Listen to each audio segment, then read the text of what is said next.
We're following developments from the war in Ukraine. Kremlin leaders say a northern European country joining Western allies won't help stability and security in Europe. Now, this is in response to Finland's president and prime minister after saying they are in favor of joining NATO. Russia's invasion of Ukraine prompted Finland's leaders to consider ending their neutral status. There are still steps that must be taken before the actual NATO application process. Leaders in Sweden are also considering ending their neutral status and seeking NATO membership. Joining us this morning for insight into the latest developments is military expert and retired U.S. Marine Colonel Mark Cancian. Thank you so much, Mark, for joining us this morning. Good Thursday to you. Thanks for having me on the show. Let's start with this news about Finland, possibly Sweden. Who knows? Why is this accepting this membership into NATO? Why is that significant with the war in Ukraine? Well, this is a huge shift for Finland. They've been neutral for essentially a century, and they've been very careful not to offend Russia. The expectation is that they'll come in with Sweden. The two countries are coordinating. They're, of course, neighbors and closely aligned. The expansion would bring in two democratic countries with excellent militaries. The problem is Russia would see it as threatening. Finland has an 800-mile border with Russia, and that brings, therefore, a defense commitment for NATO to protect both of them. I want to talk about the May 9th speech and really just parade of troops throughout Moscow. What did that signify, and what did we hear from Putin that day? It's kind of a warning to anyone helping Ukraine.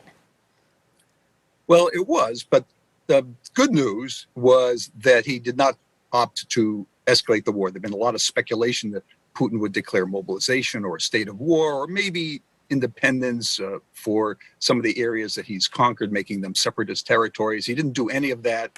He reiterated, the propaganda about this being a defensive battle and protecting the homeland. The parade is a huge thing in Russia. VE Day, the victory over Nazi Germany, for them is a much larger thing than it is in the West. They suffered terribly, so every year it's a major event. So if he was going to announce a change in the war, a change in strategy, this would have been the time, and he didn't do that. And that certainly is some good news. Take it however you want. And Mark, trying to find the nuggets in here that can be some good news for Ukraine. They've got some things happening. We've got some more money that might be headed their way, which we'll talk about here in a second. We had a story earlier this morning where Ukraine is able to push Russia back from some of these cities that Russia is trying to attack. Kharkiv, one of them, pushing them back across the border. When you look at the strategy that Ukraine is doing right now, how are they doing in some of these cities, and what do they need to do to keep pushing Russia out? Well, the Ukrainians continue to do very well. I mean, surprisingly well. The Russian offensive in the east has bogged down. They moved troops there from Kyiv and those areas a couple of weeks ago. There was an expectation that they would launch a major offensive. They've made a little progress, but they've been dribbling their troops in. They haven't been able to bite off the salient that the Ukrainians are in, and they're making very slow progress. But the Ukrainians have been able to counterattack. They've launched a series of counterattacks in the northeast around Kyiv that seems to be expanding to an actual counteroffensive. They pushed the Russians back from the city so that the city is now basically out of artillery fire and under much less heavy fire. They've had some success also in the southwest around Kherson, to the west of Kherson. So it's a very good sign that the Ukrainians are now going over to the offensive and counterattacking. They're putting to use all that equipment and weaponry that we've been sending them.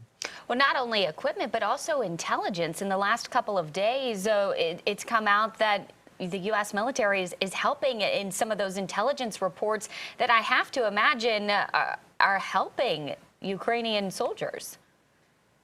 I think that's absolutely true. But this is, of course, a very sensitive area, intelligence sharing, first because of the nature of intelligence, the sources and methods. But it's also a way that the United States is directly helping Ukrainians kill Russians. So after some public statements, now the U.S. government is being much quieter about it. But it's clear that we're providing a lot of intelligence, not just sort of general intelligence about Russian intentions and general movements, but specific what they call real-time intelligence, like minute to minute.